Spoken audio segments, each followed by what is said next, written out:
Good now, revolutionaries, and welcome to the Rise Up Morning Show.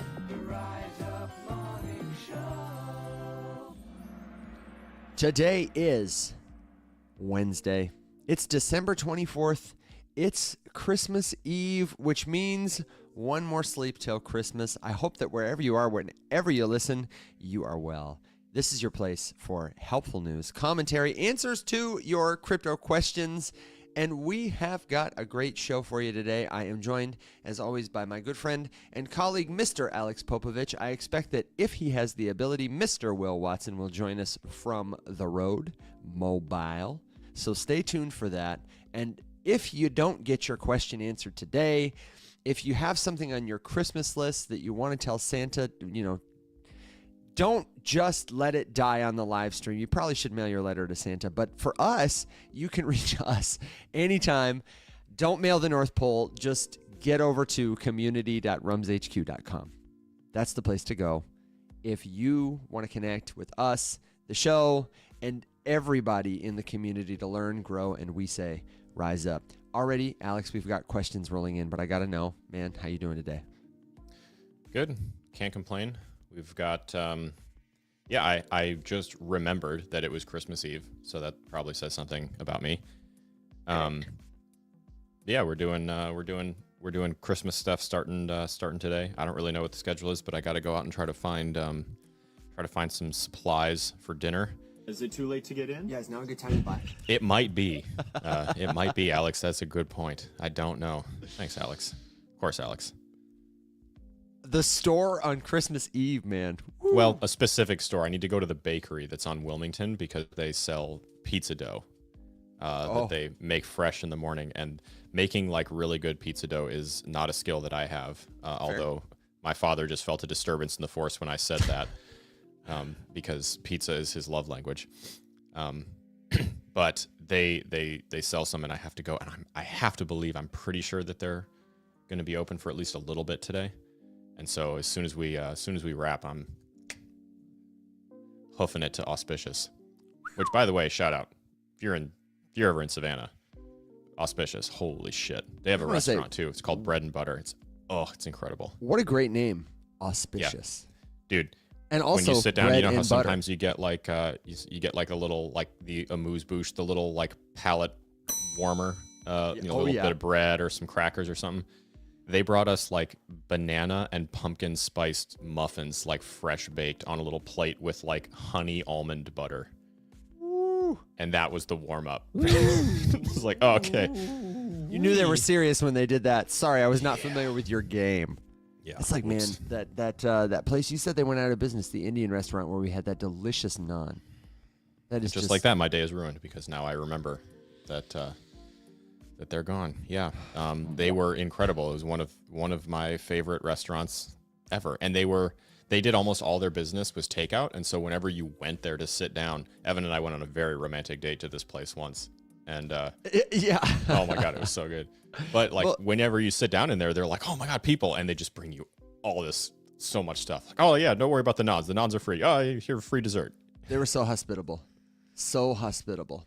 Okay. Yeah. Speaking of hospitality, we are here for you. So, questions on the line, Alex. The very first one rolling in today is from Adam Williams over on TikTok. Great to see you, Adam. Thank you very much for being here and for trusting us to help you. Should we be worried about quantum computing? To which I respond, have you seen The Terminator? Alex, what do you think, man? Are you worried about it? Okay. This might sound like a little bit weird. I don't think that I know or understand quite enough to spend my time being worried about it. I think that everyone should be at least aware that this is like a development that's quite something and could definitely rock and shape, the tech space as it stands in the same way, honestly, that AI is doing and, sending major disruptive ripples all throughout. What I do know about it is what I have learned from watching people smarter than me talk about it. And so I will, again, give a shout out to a creator on TikTok who's fantastic, Anastasia Marchenkova. who I believe I think her handle is just A Marchenkova, MARCHENKOVA. Fact check yourself, brother. She has her PhD in some specialty of quantum mechanics or quantum computing, and basically does research into building quantum computers. And she talks about it quite a bit. And she's actually had a few videos about Bitcoin specifically. Yes, there she is. Brilliant. So that I would go and I would peruse some of her content. It's criminally underappreciated and extremely informative. And no, in general, no, not really. I don't lose sleep over it. And what I do know, honestly, that kind of puts my hackles up is that quantum is used as the basis to build upon scheme, dude. Lots of scams that touch crypto. So just for the record, if someone is launching an altcoin on one of the major L1s and advertising to you that it is quantum resistant, they are lying to you. It's not. It is not if the underlying asset is not. So if the advertisement is, buy this and protect yourself from quantum computing, you're being had. Yeah, definitely. I would only add, look at me. I'm wearing a Santa hat, sipping coffee, and conversing with my friend about what we're going to do for Christmas. So do you think I'm really worried about quantum computing? No.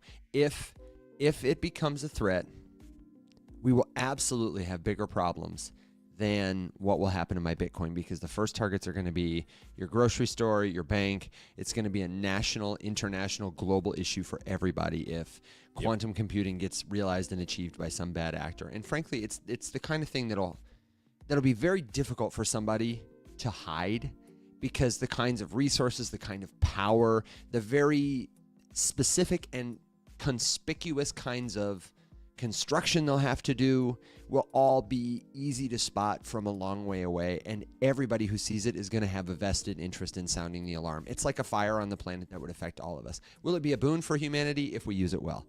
But we'll be able to see it coming. Quantum computing has existed in the sense that they have, created instances of, I don't even know enough to talk about what the thing is that they've done. They've proved it's possible, they've tested it, but it's not something that any cryptocurrency company who raises $5 million selling tokens is going to be able to license to you. Really good question, though. Alex, we've got all these well wishes rolling in. Listen to this from Andy C. in Australia, who says, Merry Christmas, fellas. Love from Australia. Santa has arrived here, and he gave me money for crypto. Hey. Okay, Santa. Merry Christmas, Black XXOR. Bithy over on the arena says, Merry Christmas. I hope your families are well. And Raging Cajun says, what ethnicity is Santa? I almost didn't want to read this on the air, but it's actually really good. What ethnicity is Santa? Is this a joke or? North Polish. That's a good one. That was really good, Raging Cajun. I appreciate that. Thank you for the joke. If you've got a good joke or you've got a word of wisdom or something like that, you're going to have to let us know. Mari says, is stablecoin, the medium, going to be forever? Will it take over money? Or I think what they're asking, is there some end game? And I would say yes, but I would also say well, what do you say, Alex? Forget about mass adoption. Let's get to mild interest first. Yeah. That would be a good step. Yes. I don't think we are anywhere near mass adoption of any of this stuff. But I think that something like a stablecoin has probably the path of least resistance to, progressing through that scale, which would be, mild interest, mild adoption, moderate interest, moderate adoption, mass interest, mass adoption. So we got a couple rungs of the ladder to go yet, but yeah, what's interesting is I'm starting to get more questions and comments from other creators that I know that are not in the Web3 niche, but that touch finance in some capacity, asking specifically about yield farming with stables as a competitor to their high yield savings accounts, which are seeing semi-reduced rates and are fine, especially compared to traditional savings accounts. Oh my God. 0.01% compared to 3.75 or whatever it is. No brainer, but even on a weekday, DeFi Carrot cranking out 5.6% APY on USDC or Aave or Anchor or any number of Morpho, Aerodrome, any number of facilitators of yield, Sky, Spark. Oh my God. I mean, there's so many, right? So I think that's interesting. I always find it interesting when people who I know are really plugged in start to ask about more or like specific things, not just like, should I buy crypto, but like, hey, talk to me more about, you've mentioned yield farming or staking. I just saw a question about staking. Should we be staking? So yeah, I definitely think it has a role to play in the future, whether it's forever. I mean, who knows? Nobody knows that about anything. But yeah, I'm very excited about the potential for stablecoins to open access to more people to, earn more with their money. Yeah, I agree. I think that it will help people understand the technology that makes crypto work by giving them experience using it in a way that will actually improve their day-to-day life. We had an excellent meeting with partner of the show, Polygon, yesterday, and specifically our good friend Gian. I'm talking about Rudo. Dude, they are so tapped in. Oh, yeah. They are so focused on that big picture future, but also like the little baby steps it's going to take to get from mild interest to mass adoption. And I do think they're putting a lot of their money on stablecoins. I also see Stellar telling that story. I see, of course, USDC telling that story. Everybody who wants their own stablecoin is trying to tell that kind of story. So it's a good story to be paying attention to. This is a great time to be doing it. Alex, you mentioned that we have questions about staking. Should I be staking? Are you staking right now, Alex? Anything? And let me ask you also to expand that answer, just to touch, in addition to maybe staking, is there a quick rundown of all the places that you are doing other things that are not just staking to earn a yield? Maybe we can start there with the, the definition of what those things are. Hit me. Yeah, definitely. Okay, what all am I doing? Well, I wouldn't include necessarily everything as part of my like daily routine because I experiment with all sorts of different things just so that if someone asks, I could say, yep, tried it, whatever experience was good, bad, mid, whatever. In terms of like my daily driver, the thing that I actively manage and contribute to regularly, it's all Solana right now. And I'm very interested in building the exact same system on ETH with comparable products. And so that's kind of what I'm working on the side as a little side project. But if I make a dollar cost average purchase, I buy USDC on my on-ramp of choice, whoever's giving me good fees. And I'm actually in the last little bit of my time paying for Coinbase's Premium Pro Plus, whatever the hell it's called. And so, buying USDC there with no fees. So then I buy the USDC, split it in half. Half buys Sol. The other half goes into a hot wallet that is then again split in half. So a quarter of it ends up going to DeFi Carrot. Just bear with me. I'm with you. A quarter of it goes to DeFi Carrot to earn yield, and the other half just sits there as part of my swing trade position because I have to have USDC and I have to have Sol to trade back and forth. The Sol gets split in half, and half of it gets staked on Jito, which is a liquid staking platform. So I earn a token in return for staking there. That goes to Kamino right now, where I am providing liquidity with Jito Sol and Sol in a pair.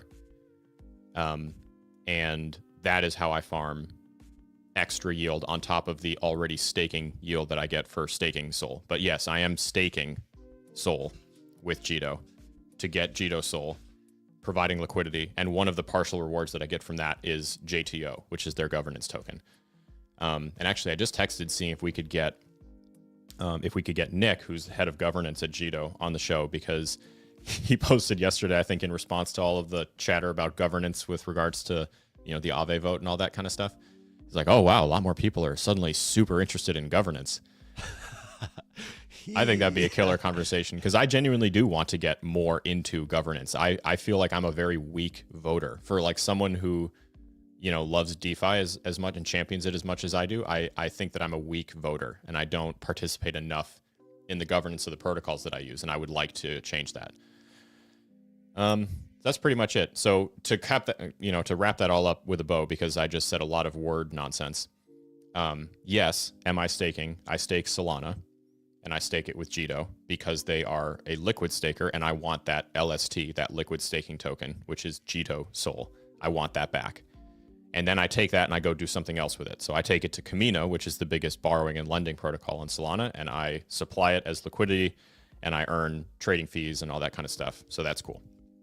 Hey. And actually, Kamino's is great because they manage the position for me. I just contribute the thing and they manage it. It's amazing. It's so easy. If you want to get into trying liquidity providing for the first time and you want to tangle with a little bit that you're not quite sure what all this is, liquidity providing is kind of an intimidating animal. I was blown away by how easy it was to use it on Kamino. Not sponsored, should be. Got to text them. Yeah. Okay. And then DeFi Carrot, of course, also not sponsored. Probably won't be. Just love them. And shout out to not only DeFi Carrot, but of course the Chief Carrot Officer, the Chief Fact Check Officer, and Chief, I would say, Farming, literally, Officer. A lot of titles at Rise Up Media. DeFi Carrot at 5.31% today. Thank you, Bearded. Nice. We appreciate you, man. Still better than the bank account. Maybe we can get Bearded an upgrade and get him into the StreamYard chat so I can text him in the private chat. Not that he needs one more place to be present, but I feel like if anybody could handle that, it would in fact be Bearded. I have to interrupt you, Alex, to tell you I've got a surprise for everybody to wear Christmas morning, but Kimberly handed it to me, and so I'm going to put it on now for people in podcast land. This is my completion of the ensemble. I am Christmased up right now, dude. He's extremely Christmas. I've got a red cape on. Look at this thing. Like, you could sit on my lap and tell me what you want, and there's a 95% chance I could actually maybe get it for you by tomorrow, December 25th. Not to totally derail your explanation of staking or yield farming. I'm sure we got some good follow-up questions on that, and I have a couple others. If you have a place you stake, a place you're earning yield, let us know. I see Amanda Thibodeau. Hey, so good to see her. Morpho finally went back up to 6% today. Yeah, there are a lot of places that, even though the market is in a what are we doing phase, are still better than your bank account. Yeah, I think that's really my biggest focus now. When prices get boring and I'm not doing quite as much swing trading, I'm not expecting to see big 15%, price pumps and, corresponding flash crashes and all that kind of stuff as often or as predictably as during a more bullish phase. I full port over to just, okay, what do I have on me right now that I feel like keeping? And what can I do to put it to work for me to earn as much as possible in the interim? So I'm still making my regular purchases of stable coins primarily. And depending on what Sol is doing, maybe that, half into Sol doesn't have to happen. If it's up for the week and I still feel like we are overall, super down, maybe I'll hold off a little bit, But that's really the underlying theme of all of it is okay, I have this crypto and we're supposed to be able to use this to do stuff. This is supposed to be the new financial system. And I'm pretty sure they don't just mean holding and hoping. So where can I do things? What can I do? And what can I do to specifically make my assets work for me in a way that I, am not able to put them to work in the traditional finance space? How can I DeFi? And then I just try as many things as possible. And if something works really well, then I'll stick with it. Okay, I've got some more great stuff coming in from the comments. We have folks who say, Chris says, I started staking Jito Sol on Phantom. Amanda says, I earn yield on USDC. Johnny Bull says, Exodus lets you stake several tokens. And then, once again, we do have a notice that folks want to use Kamino, but you have to use a VPN. It may be that this or that DeFi protocol is not...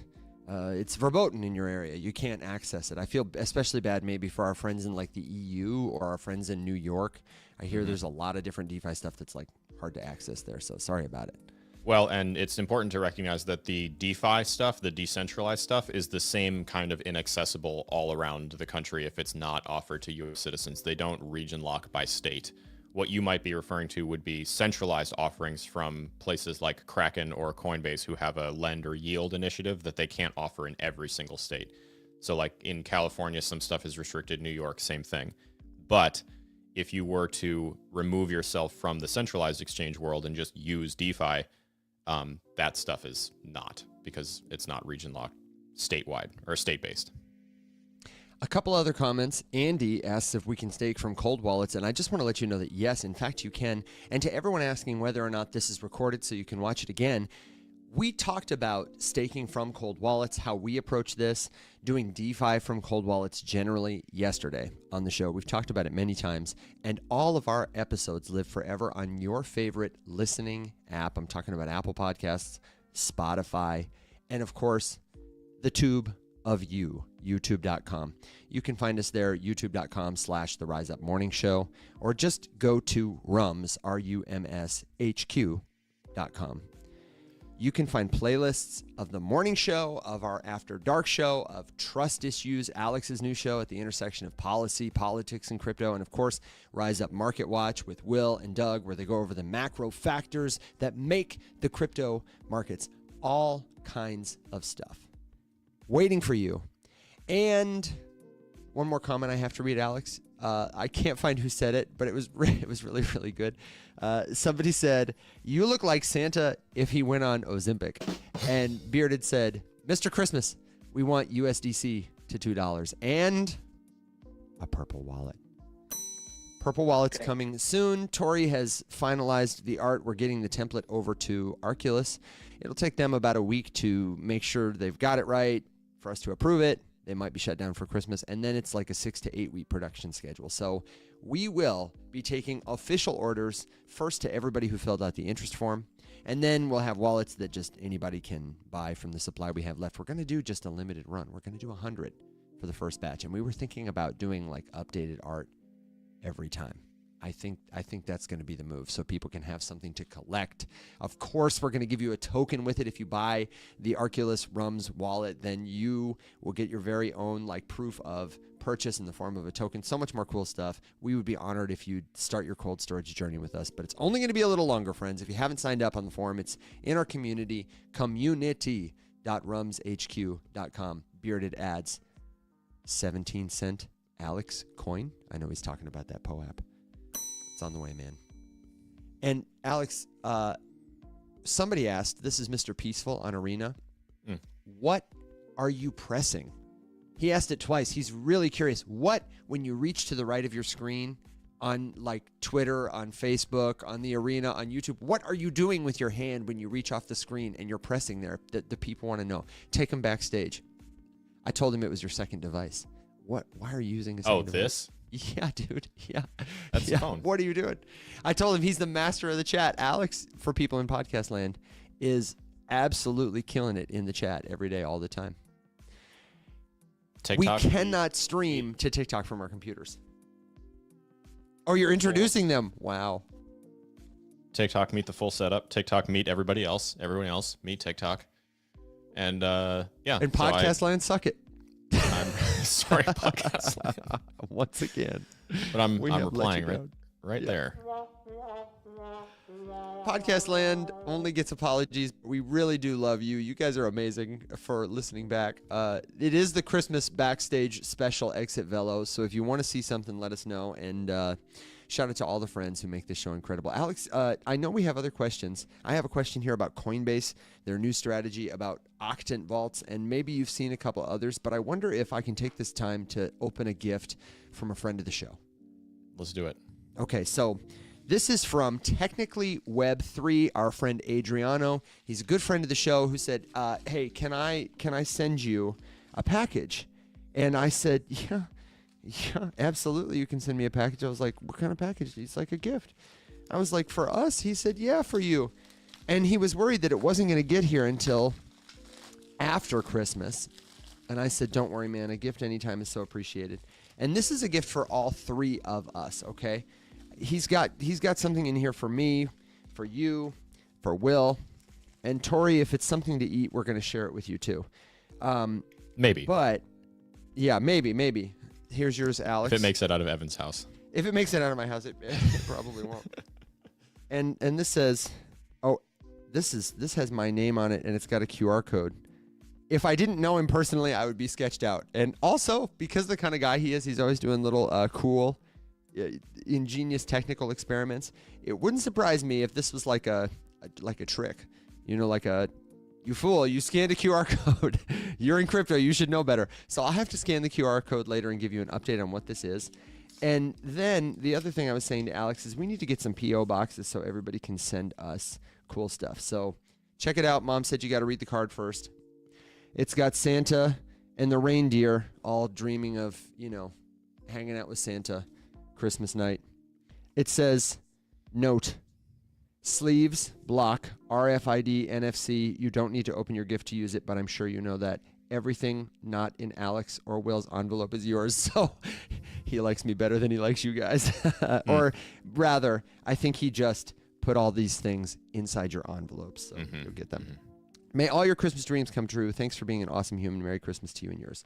So it's a Boxiki Travel RFID NFC blocking envelope just for, our cards, cold storage stuff. It's got a cute little ape on it. That's super nice. And then it's a little tiny, look at this cute thing, a Bitcoin medallion. It's like a gold coin that has Bitcoin on it. And a QR code again on the back. I'm wondering, I'm not going to show you this QR code because I feel like there's maybe some free Bitcoin to claim here. I would not do this if it was from anybody I didn't know personally. What are you chuckling at? Oh, just a real Bitcoin. A real Bitcoin. I'm going to sell this to some fool on the street for $500. Make him think I'm kidding. Oh, look at this. This is wild. Okay, check this out. Again, there's a QR code. I'll cover it so nobody steals whatever. This says world's easiest cryptocurrency wallet. It's by a company called Ballet. It's from their Real series. World's easiest crypto cold storage wallet. Supports 200 plus crypto assets and NFTs. Ready to use, safe and secure, easy gifting. And here's a Bitcoin deposit address. Have you ever heard of this, Alex? Ballet? Okay, can you be my man on the street and go to ballet.com when you finish that comment and look at this. I've never seen this packaging. I've never seen this product before. Now, it's got a cute little pull to open tab. And man, the Christmas packaging is amazing. It says this wallet is ready to use. Again, I'm going to cover this QR code and I'll show you it's got instructions here. It kind of reminds me of the Arculus experience, but a little more festive. Arculus, are you watching this? Look at this branding, this Christmas branding. It's honestly on point. Alex, I'm going to take a second to read this, but do you want to do a little screen share? Oh my gosh, hang on, wait. So there's your wallet passphrase is beneath this scratch off thing on the bottom. It says, treat this BIP38 physical wallet as cash. Do not lose it. Always keep it in a safe place. Verify the authenticity of this card. Download the companion mobile app. Don't lose it. Don't use it if the sticker is tampered with. Don't reveal the passphrase to anybody. Don't damage this wallet. Protect it from fire. It's got multiple crypto support. It also supports NFTs. This is really cool branding and packaging. And I can't. Okay, so you got it up. Hang on. Let me get the screen share for the folks back home. What's the wine bottle telling you about this website? World's easiest crypto cold storage wallet. Couldn't say. Haven't used it yet, but I mean, it seems straightforward. Crypto storage for the 99%. Never heard of Ballet. Yeah, how have we never heard about this?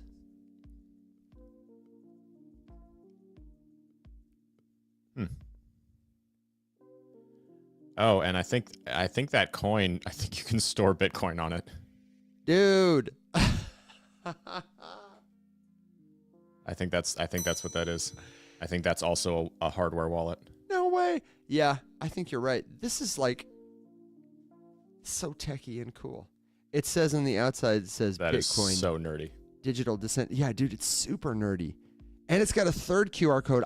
What I'm thinking is, I wonder if Adriano has sent us a card wallet, a coin wallet, and if this QR code is also like a paper wallet or something, or maybe he sent us Bitcoin and we got to scan to claim it or something like that. Like, what a nerdy crypto gift. Damn, they got like a trailer? You got something. This is the NFT support thing. Interesting. Very interesting. Very cool. According to Bearded, Ballet Wallet supports over 1,000 cryptocurrencies and NFTs via its companion app with native addresses for majors, manual activation for others, so similar to MetaMask. That's very cool. Okay, for anybody in the future who's listening to this episode, anybody listening live, I'd love to know, have you used this product? And I'd love to say to Adriano, man, thank you so much for being a friend of the show. Thank you for giving us the chance to have a little joy on air. I cannot wait. I really love the experience of like physical crypto products on Christmas, especially. That's amazing, man. Okay. Have you seen some questions in the comments that you want to take it to, or would you like me to bring it to one of these here? There's an interesting one about protections when staking, like, which I would expand to say protection, user consumer protections during DeFi.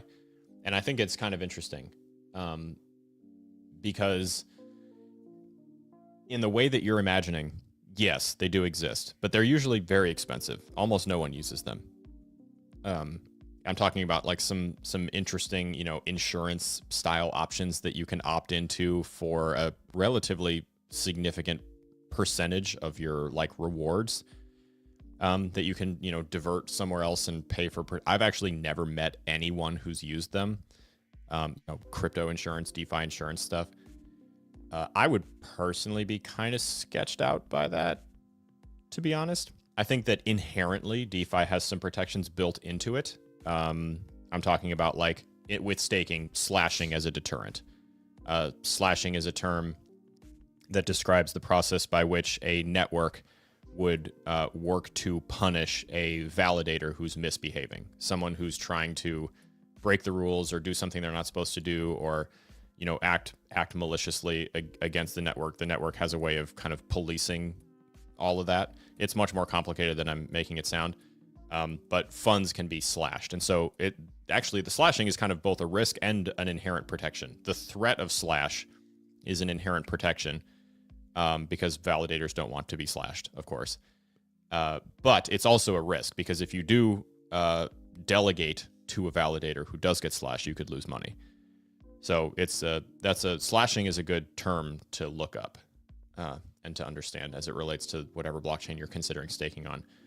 With regards to like yield, non-staking DeFi stuff, like, providing USDC to a platform like Aave, or staking, providing liquidity somewhere else or whatever. There's all sorts of risks that exist that you just sort of assume as you get into it. Like there is no protection against the price of an asset changing. If you're providing liquidity with two things and the price of one of them, drastically changes, you're going to, you're going to suffer the consequence of that happening, which could be temporary, could be like impermanent loss. You could have to rebalance the position. It could just become worth, less than it was originally. But as far as like protections go, I can't vouch for any. I've never used any. And to be very honest, I'm really not interested in using any.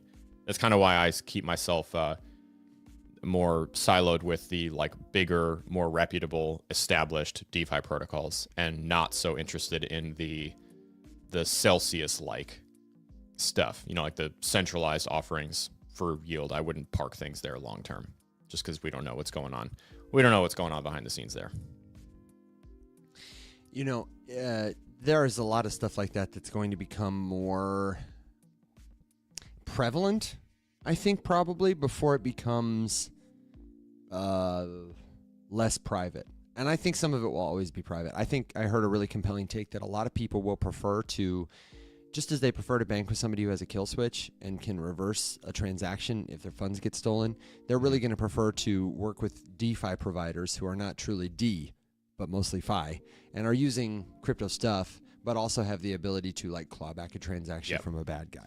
Well, Which I think makes sense. That just that tracks a lot with the idea that, you know, most of us don't care so much about the idea of decentralization, which is fine. You don't have to care about it. No. But what we do care about is not getting hosed or taken advantage of with regards to the platform that we use to protect our money or use our money, store our money, do whatever. There wouldn't be anything inherently wrong with the bank if you put your money there and they lent it out and they just paid you the interest that you got and maybe they took the 0.1%.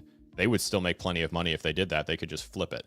So that's the benefit of the whole DeFi thing is, you know, recognizing the role in this. You know, the bank wouldn't make anything if we didn't store our money there. So why does it make sense that they get to keep 99.9% of the revenue for that? You know, so this idea of like revenue sharing if you're the one providing the material by which the revenue is produced. But yeah, I would agree with you. I don't think that the idea of like true DeFi, I don't think that matters for most people. What we want is to just be okay. Have a platform that doesn't just screw you over at every chance they get. Yeah, exactly. Just a quick list for people who want further study and, of course, a great resource. Alex, maybe you can hit me with a little quick screen share for our friends over on TikTok. This is, of course, DeFiLlama.com. You got to save the drama for your llama. When I go here, I am looking at a whole big dashboard of information related to decentralized finance. And I'll get you a little zoom in a second as I move around. Where we're going today is over to the sidebar. There is a little button that says yields. When I click it, I can search for a token to filter by, but you can also search by a variety of other parameters.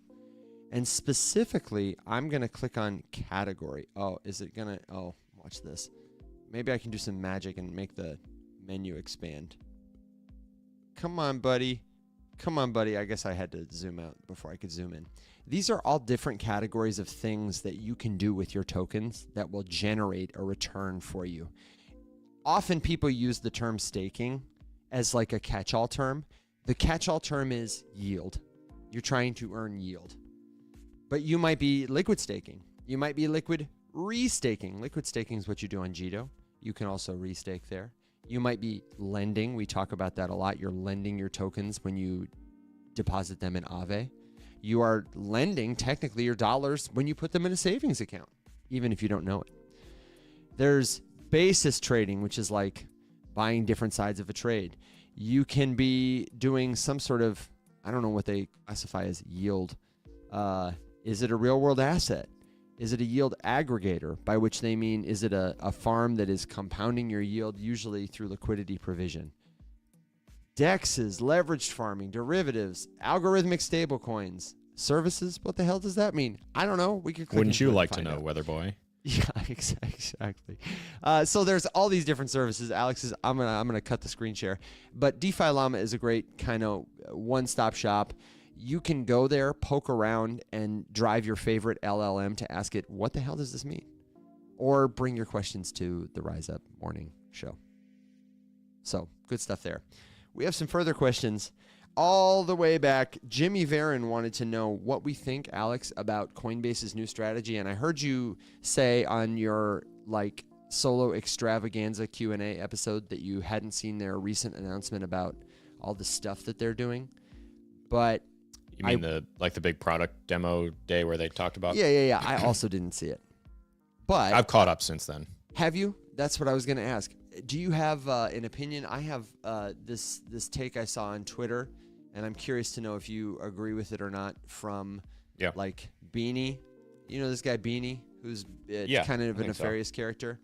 He had sort of a viral take in the last couple days that Brian Armstrong got it right one time when he bought Bitcoin early, and then made a business basically to sell you, meaning us, Bitcoin, and that pretty much everything else that they've done since then has been, at best, a middling success. no Coinbase product, he says, since the original exchange has really taken off. The NFT platform was a bomb. The ICO launchpad was a bomb. After they bought Echo for hundreds of millions of dollars, then they used their own launch platform to run the Monad ICO. They spent billions on Deribit, but it doesn't really do well in the derivatives market. So they're like doing this, like all these acquisitions instead of building products more cheaply in-house. And they're also kind of failing to gain market share in meaningful way with like creator coins. You know, Jesse Pollock is like constantly getting picked on for not listening to criticisms around that. So what's your take on the expansion of Coinbase, their new strategy? How you feeling about it? I think that's a hot take. Yeah. But I'm struggling to like disagree aggressively with any of it. That they're massive. Like, no doubt about it. Binance still wins in like the grand scheme of things. Okay, but like at but everything? I think that no. Well, I don't know. Actually, I'd have to look up the data on those on those specifically. I can get like a quick what fact categories check. could they compete with? You know, it would be like, you know, BNB and the BSC, you know, volume and metrics and, you know, related as it compares to base. So there would be OPP. one. Yeah, you know me. I don't know. I couldn't resist. The BNB. Sorry. Anyway, so this is the infamous self-gwump. And then of course you'd have the exchange. We already know, Binance does more than they do, which I think is just indicative of access. Yeah. You know, it's more worldwide, whereas Coinbase is more the one that we would associate with the biggest one in the States. I don't know, man. I don't think I would have come to the point where I phrased it like that, but now that I'm like sitting here chewing on it, I'm like, nah, he's kind of right.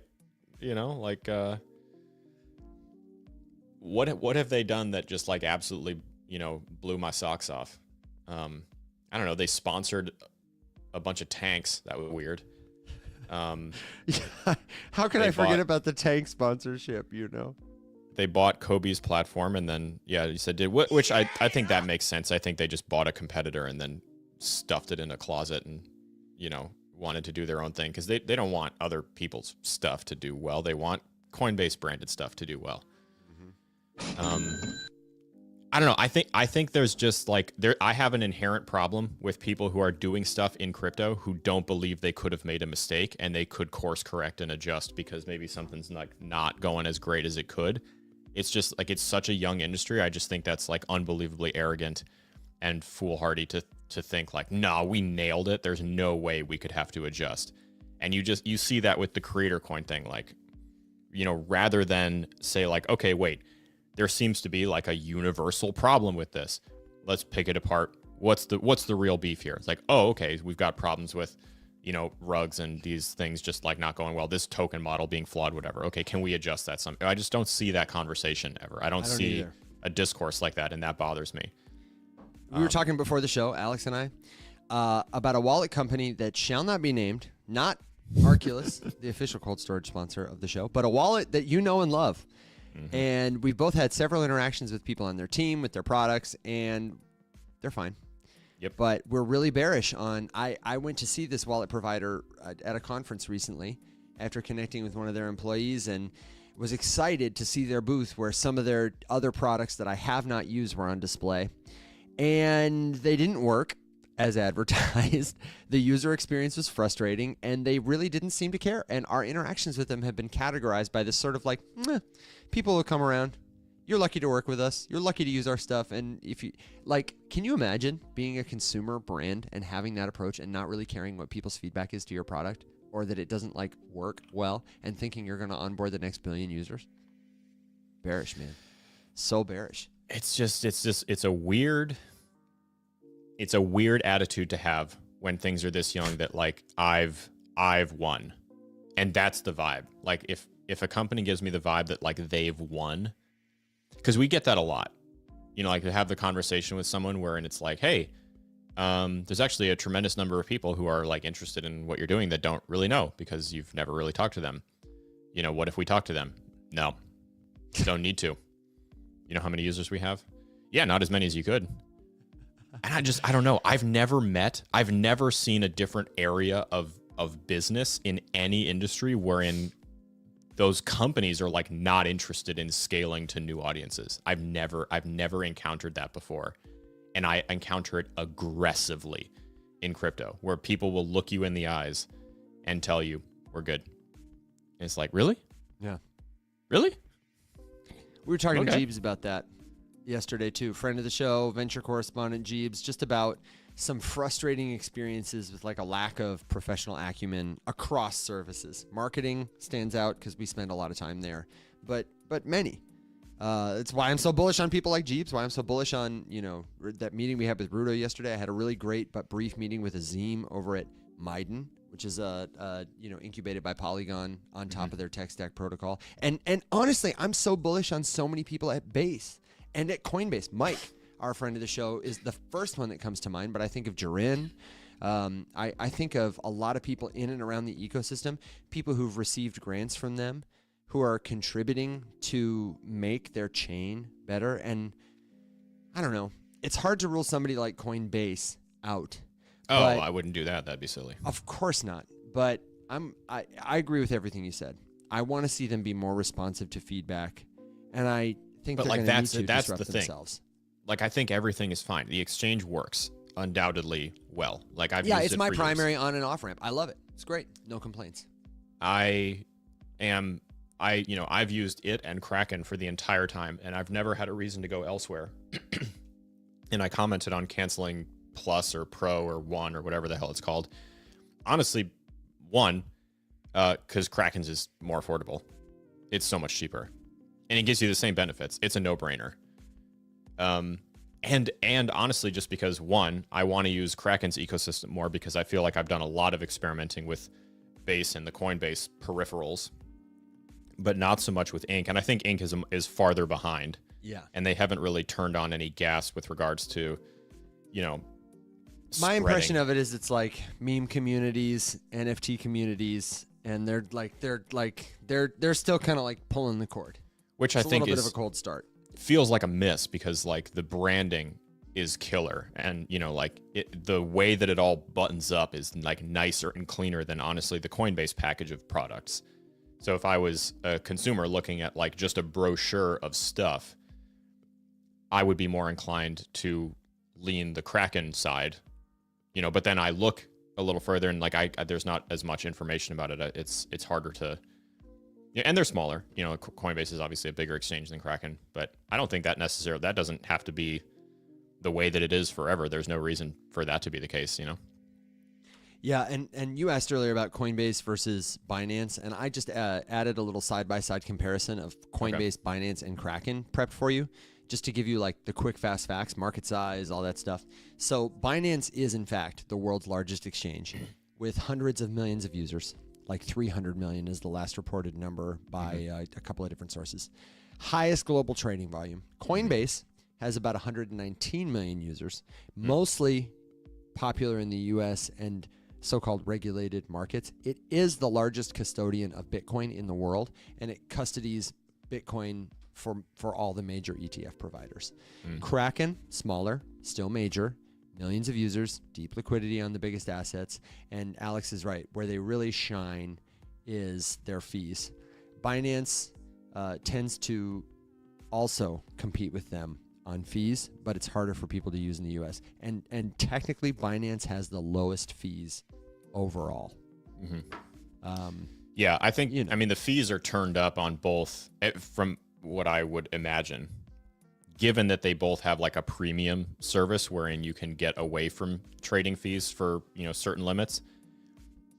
Coinbase and Kraken's fees without any sort of premium are not the lowest by any stretch. I'd have to do the math on exactly what the percentage is, but it's not insignificant.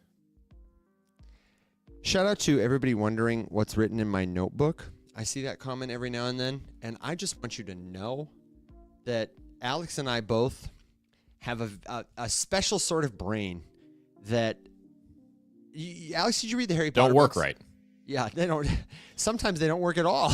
Yes, and, I have read them. It makes me think often of Dumbledore who has all these thoughts in his head and puts the wand he uses to the tip of his brow and pulls the string of a thought out so that it doesn't have to live in his head, and he puts it in a device called a pensieve so that it can not pester him and he can observe it. That's like what the notebook is for me, is like I have this brain that's just full of a bunch of stuff that is loud, and I've got to externalize it somehow or it'll be lost forever. And so this is just, our notebooks. Alex's might be more stained with coffee, but is probably, I suspect, neater than mine. I have a lot of stuff written in here about show notes. We are always doing something. And I also, one of my favorite notes in here is whenever somebody gives me an idea for a soundbite, I write all those down. I'll write like today's show, 43 minutes. Now is the time to lock in. Episode 413, final thought, Alex. Going in hard.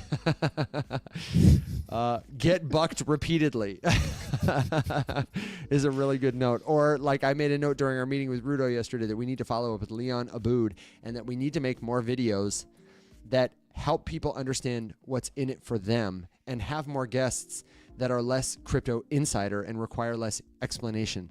For example, not this is the founder of Aave, which requires education, but more here's somebody who made millions of dollars in crypto without buying crypto. That was a good note, by the way. Way to go, Rudo. We appreciate you. Good questions. If you've got a question, we've still got some time, about 30 minutes left in the show. If we've missed your question, don't hesitate to put it in the comments again, wherever you are, whenever you listen. We really would love to hear from you. And if we don't catch your question, one more reminder, you got to go to community.rumshq.com. Oh, wrong link on the screen. If you're listening in podcast land, the one favor we did you is that it's going to be in the description. All you got to do is like tap, unfold the description, and boom, it's right there. Shout out to Tori for always helping us with that. Alex, what are you seeing in the comments? Where would you like to take it next? Well, put him right on the spot. That comment spot, man. I'm amenable. It's Christmas Eve. Exit Velo said, as you collect sound bites through the year, you should document and have a best of show at year's end. I'm going to give you a ding for that. This is a great idea that we have been having for a long time. A new thing you can expect from us is much more content on all your favorite platforms, not just live shows. Alex and I, it's our mantra.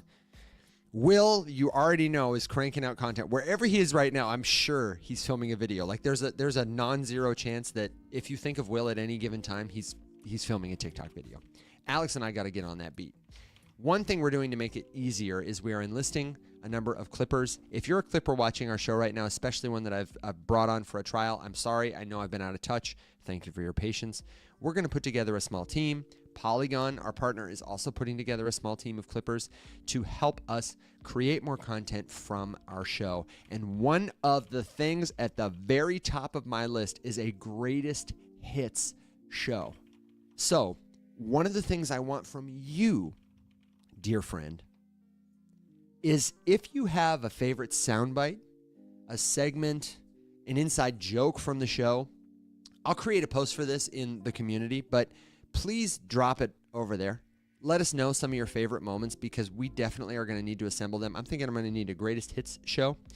I want to do a short compilation of every time Will says something is pretty damn good because that's a Will soundbite. I'm pretty sure there's a good compilation of me going, just a bunch. I think there's a great Alex rant compilation. And maybe we could do, I don't know, like Evan spilling his coffee because that's happened at least 20 times. If you've got ideas for like fun segments, I'd love to do like the Gen Z intern edit of our show. You know, have you seen that trend on TikTok where we asked the Gen Z editor to put together and it's just this silly and goofy stuff? So let us know. Tori said, I'll add some from my YouTube. They are mainly Tori centered. Very humble of you, Tori. For somebody who doesn't get a lot of airtime and is certainly not as much glamour as us, you deserve your own show. We would give you a Tory-centered show. Here's a question. Angela Cunningham, how are you? Asks, I use Trezor. Is there a way to check to make sure I have never made my cold wallet hot? Just in case. What a great question. Here's what I would do. I would start by going to the website Revoke.cash and seeing if you've got any open permissions for your wallet. We've talked about this website on the show before. I'm going to show it briefly on the screen.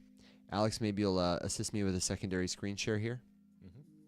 And then Alex is a Trezor user. I'm going to defer to you because that's not going to cover all the other different things you might want to do. Also, apologies for the screen share of the link here. You don't need to capitalize the H in Revoke.cash. I just... But you can if you want to. Yeah, I was moving too fast. I didn't want to change it. Take back control of your wallet. Revoke permissions granted. Whenever you sign permissions to your wallet, you may sometimes grant them forever unknowingly. A lot of wallets have done this by default. And what it means is that if you, for example... sent USDC, swapped it for, another type of token, you have temporarily granted permission for that website to use often all the USDC in your wallet. And the only way to revoke that permission is not just to disconnect your wallet, but to sign a transaction that undoes the permissions you have granted. So here, it allows you to check each different network that they support. And hang on, I'll give you a zoom in here. They support a lot of different networks. They support Ethereum, almost all the popular layer 2s, including Avalanche, Polygon, Base. They support BNB chain. You'll notice they don't support Solana. And I have gotten a conclusive answer that Solana does not require you to do this. It's automatic that if you've granted a permission on Solana, when the connection is ended from the website, you disconnect and revoke permissions too. It doesn't have the XRP ledger. It doesn't have the Bitcoin network. So you're going to have to do all those separately. But what I will do is, let's see, check connected address. I click and it shows me a summary of all the approvals that I have granted on whatever chain I'm searching. Right now I'm searching Polygon network. And look at this. No approvals. I'm good. Brilliant. I am set. I have been using good wallet hygiene. If I saw an approval, then it would allow you to just like select them with a little check mark and then click revoke selected. And just like connecting your wallet or signing a transaction, a little pop-up will appear and you will have to pay a gas fee. But that, my friends, that will disconnect things. However, it will not necessarily, Alex, I'm going to end the screen share here, make a wallet you have made hot cold again. If you have connected a cold wallet to something via an internet connection, technically, can't undo that. You can't undo that. I have heard people talk about warm wallets, but I'm not intelligent enough on them. I haven't researched them enough to know how a wallet can be made hot and then cold again. So Alex, is a Trezor user yourself, like what are the things you would avoid doing with that device? I mean, is it basically just don't put your seed phrase somewhere, don't connect it to a protocol? What do you need to do? I genuinely believe that there is no reason to use cold storage if you intend on making it hot. Just use a hot wallet. I think that we need to work harder at squashing this idea that hot wallets are inherently unsafe. I agree.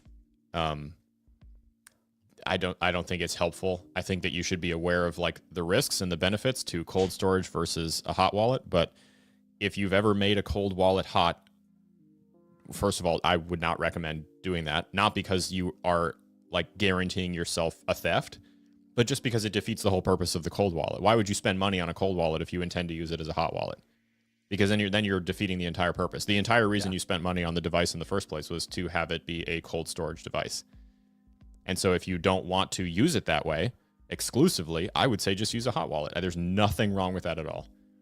So that's why I have both. And it's not a, like this isn't Trezor specific.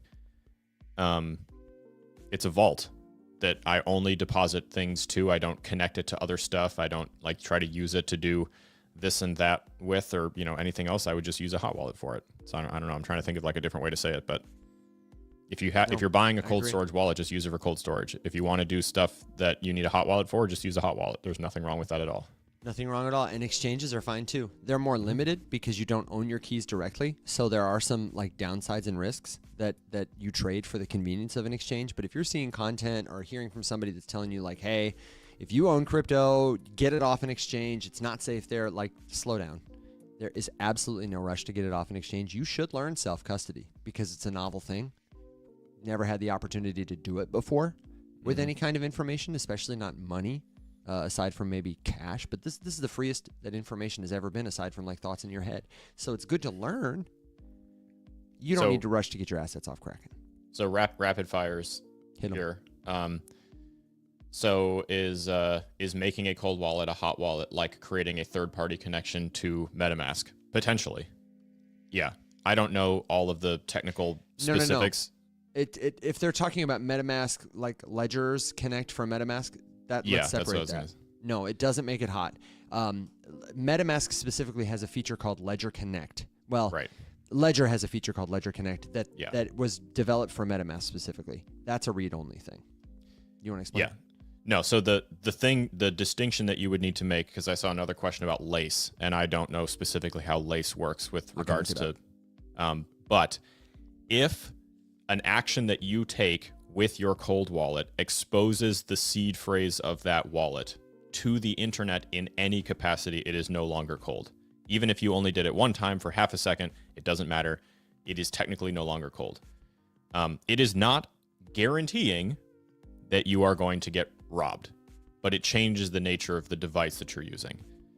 And so in that sense, that is when, if what you really wanted was cold storage and you did something, you entered the seed phrase somewhere else to import that wallet into a different wrapper that happens to be hot, which is something you could do, fine. For example, if Evan had a cold wallet and he lost the device and he knew the seed phrase to it, you could import that account into a hot wallets wrapper to get your assets out and send them somewhere else and, do whatever with them if you wanted to. But that wallet is then a hot wallet now. It is no longer cold. So in that sense, that seed phrase would no longer be useful for him for cold storage. You would have to get a new device, make a new cold wallet, and redeposit your assets there. However, I'll let you do the Ledger Connect thing because I don't know that much about it. I've never used it. My rule of thumb is generally I do not do anything with a cold wallet that is not just depositing things that I want to store there for the long term. Anything else I'm not interested, because I'm comfortable with a hot wallet and I would just use that because it's faster. It's easier. My velocity is increased. Yeah. Beautiful. A couple rapid fire questions here. So first one is the Ledger Connect. There are several features like this, and this is one of the places we need crypto companies and crypto creators to tell a better story, because it's confusing to know sometimes whether what you're doing is making your cold wallet hot.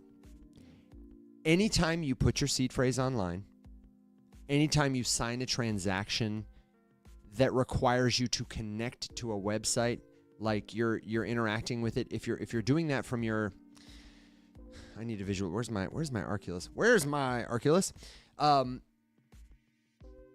The connect feature that MetaMask has, it doesn't require you to put a seed phrase in. It's not making your wallet hot. That's the simple distinction. It is asking you to grant permission for it to basically see your public address. I'm making this way harder than I need to. Do you use Coinly? Yeah. Anything you use, all it wants is your wallet address, your public address.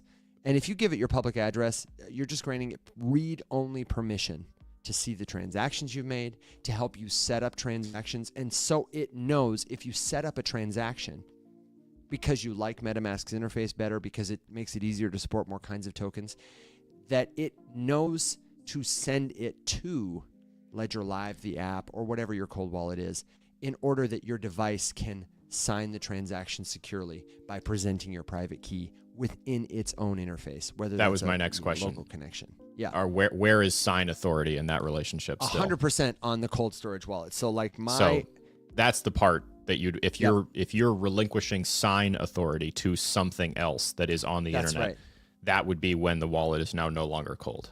Yeah, and it starts though, like Alex said, you have put your seed phrase into another interface, your 12 or 24 secret words, or you've copied the private key directly. Usually you'll have to see a warning message or put in your password or something to get through this to do it. Pedro says, Arculus has a hot wallet. No, they don't. Just because they have an app doesn't make the wallet hot. And this is, again, an area like Ellipal has a really confusing app, or at least they used to. They've changed this feature where, like, after someone got fleeced for a tremendous amount of money, you could make your cold wallet hot through their app.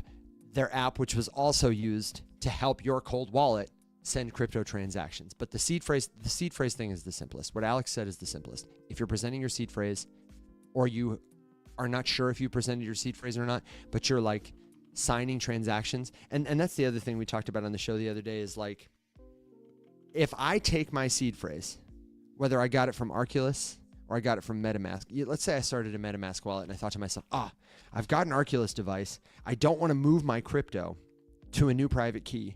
I'm just going to import my MetaMask wallet into my Arculus so I can keep it cold. Doesn't work that way.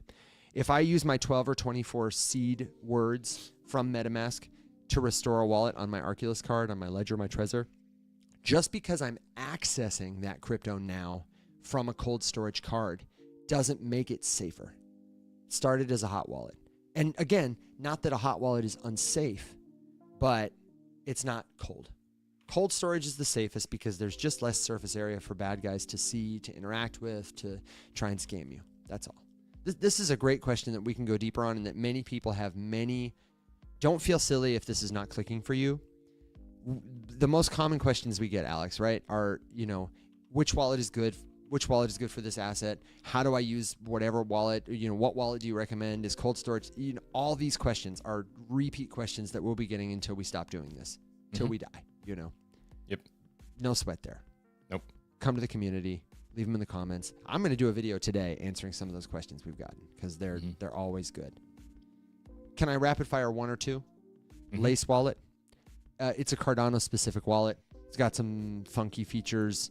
But I was at the product demo with Charles. Oh, were you? Yep. Yeah. Lace and Midnight. That's what they specialize in. That was the one that the guy did for Charles, you're saying. Yes. Consensus 22. He has a mustache. Was it Ian? What's his name? He's got like glasses and a mustache. Oh, I have no idea. I was very distracted by Charles. I understand completely. I understand completely. I got COVID at that consensus. Oh, did you really? Mac bullied me into going, and then I got violently ill. I was only there for a day and a half, and came back and was sick for 3 weeks. Another rapid fire question. Caleb and Brown. A lot of people in the audience use it. And shout out to our friends at Caleb and Brown. They sent us an email I need to get back to. I'm administratively stunted, but they were saying a lot of folks have learned about Caleb and Brown through our show, or use Caleb and Brown who watch the show. So thank you so much. Let us know if you're a Caleb and Brown user in the comments. We'd love to hear from you. They are not self-custody, so they're not a hot or cold wallet. They're like an exchange, like Coinbase, like Kraken, like Binance, but with a little couple extra features. If you're not familiar with Caleb and Brown, they do what Coinbase does. They make it easy for you to buy, sell, trade, hold crypto, but they also give you a personal relationship with a broker who can help you navigate the crypto space and make it a little easier, less scary, kind of like a relationship you might have with a personal banker. Somewhere that exchanges fall short is they have customer service, but it sucks. Caleb and Brown is like a relationship first approach. It can be a little prohibitive in the sense that they have a threshold for like assets on platform that you need to invest to have that relationship. And they do take a fee that is a little bigger than Coinbase's, but I think they're very professional. We've had meetings with them. I think they're worth it. They're a great solution if that sounds like it would be beneficial and helpful for you. I want to make it as clear as possible. There is nothing wrong. Nope. This gets lost all the time. There is nothing wrong with using a centralized product. There's nothing wrong with paying for a service as long as you understand what you're paying for and you are like making a conscious decision to do it. I think that getting locked into a platform and getting swindled into high predatory fees, I think all of that is a problem. But like using a brokerage or using centralized exchanges for your crypto stuff because that's where you're most comfortable, there is nothing wrong with that. These gigantic companies would not be worth billions of dollars if everybody was just like losing their money left and right and they were religiously stealing from people The bad ones fail. And, be aware of the warning signs and be aware of the risks. There are still risks even with the best centralized exchange. We see interfaces go down. We see access to trades get slowed or halted or break. You see all of these different things. There are definitely downsides, but they're not like inherently unsafe.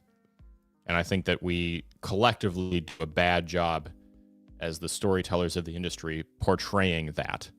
Centralized exchanges get lauded as being just these bastions of deceit and thievery. And sure, maybe if you are like a, DeFi power user, you don't have a reason anymore to go spend a ton of time on centralized exchanges. Maybe that's the case. Maybe you just use it as an on-ramp. Maybe you don't even use it as an on-ramp anymore. You have other options. Again, fine. But you can't sit here and say like they are inherently unsafe. Or, I would say shame someone for like using it. If that's where you're comfy, then do it. Knock yourself out.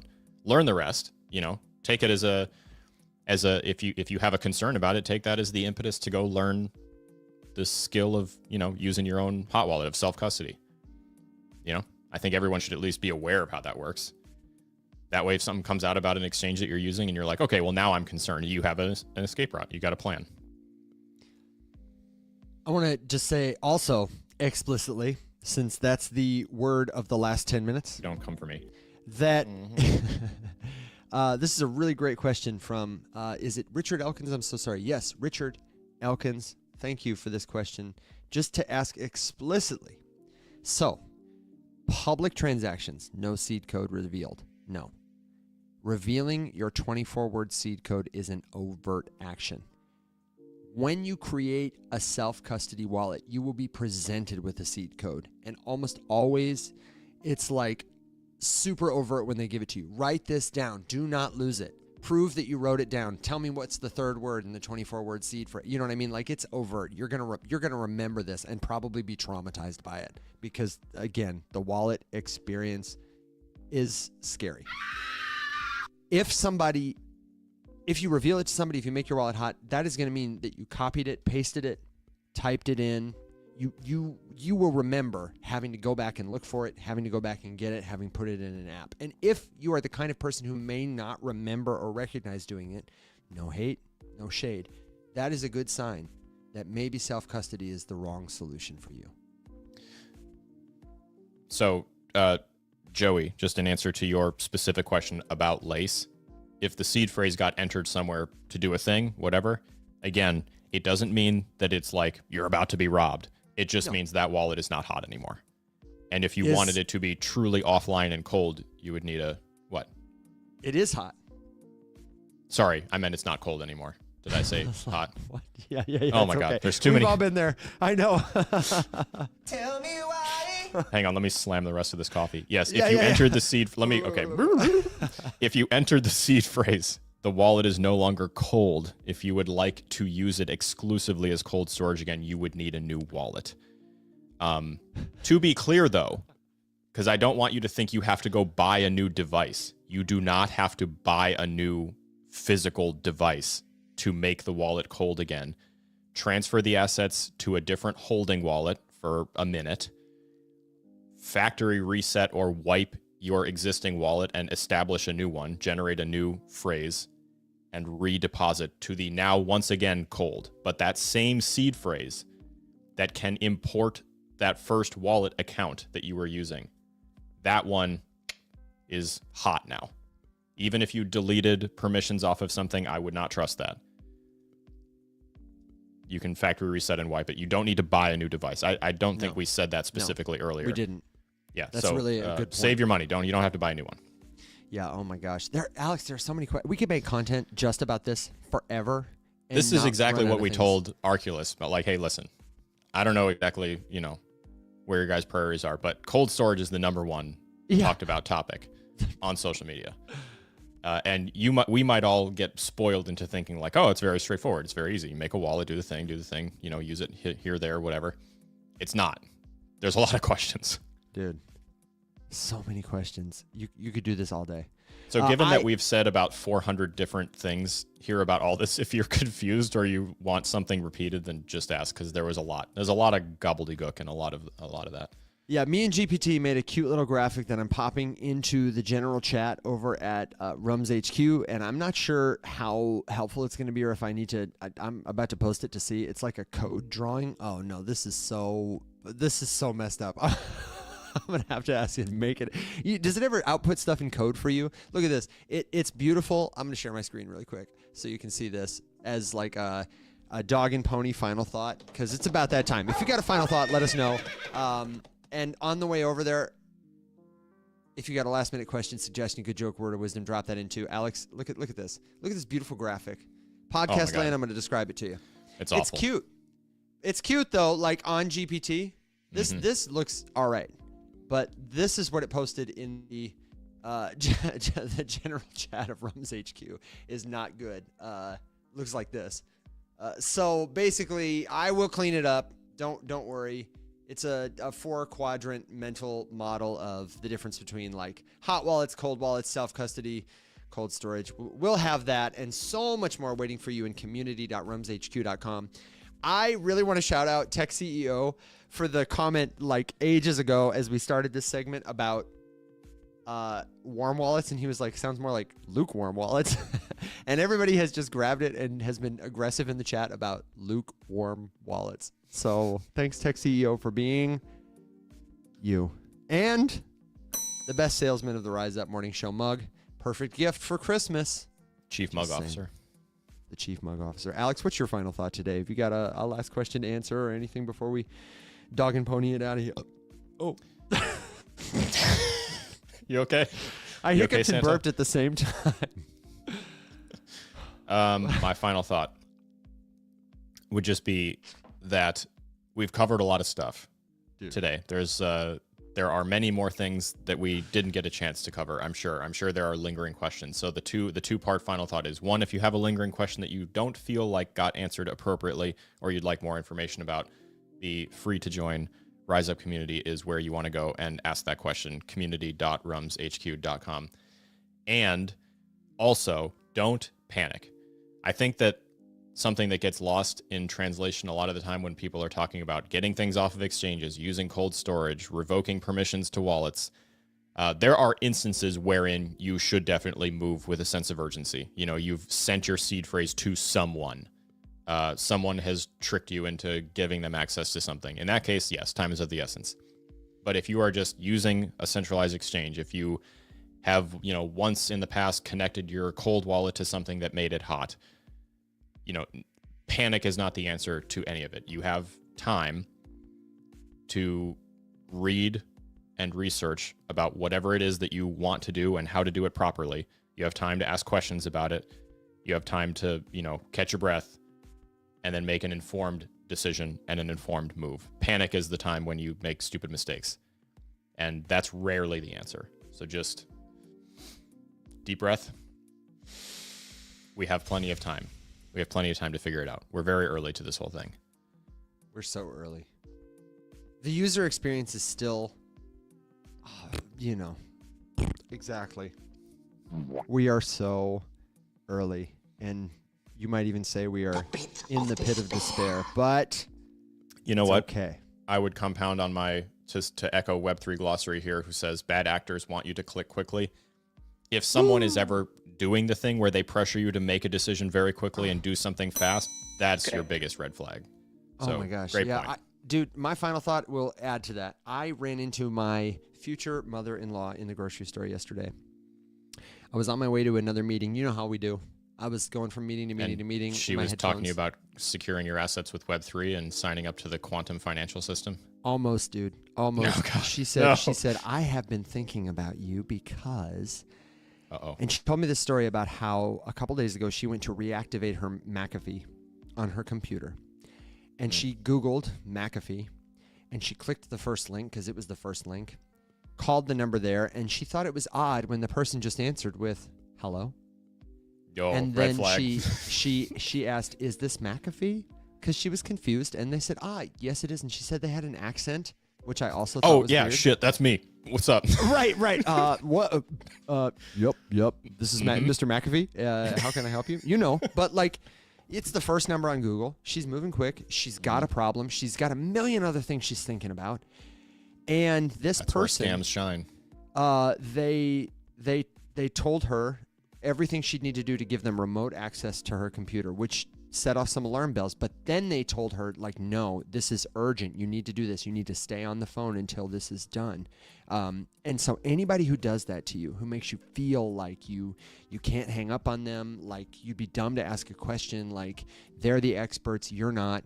Even if they appear to be someone you trust, like McAfee because they were the first link, or Jake Clover because they've got his profile picture and 100,000 followers, it doesn't matter. Even if they look like me or Alex or Will or your mom, if someone is treating you like that, take a step back, put the phone down, and come call one of us. Send a message in the Rise Up community. You're not dumb for asking a question. You're going to feel much better for it. So. Yeah, those scams, they work because they catch people who are stressed, who have 20 million other things going on. Yep. It's confusing. And let me tell you what, she's a sharp lady. Well, yeah, but you can create a sense of urgency when it comes to your personal information or your money. You can say enough compelling things with enough jargon to sound like you know what you're talking about. Who can't relate to having their data breached somehow, right? I mean, I feel like Google sends me a "we're sorry" at least once a month. It's like, oh, my bad. Your social security number just got leaked again. Oops. Or, any number of things. So it's everywhere. I mean, everyone kind of probably already has their hackles up that like, it's just a matter of time if my identity hasn't been stolen. I mean, these things are a volume game. It's a scattershot. You try to scam everyone and it inevitably works somehow. You just catch someone right at the wrong time. I need to have the censorship beep button on my board because I just don't like to read hard curse words on the air, but Richard Elkins got it. Fear plus fast equals effed. Which I think is, that was good. You nailed it. A good thought to end on. Alex, thank you for another great show.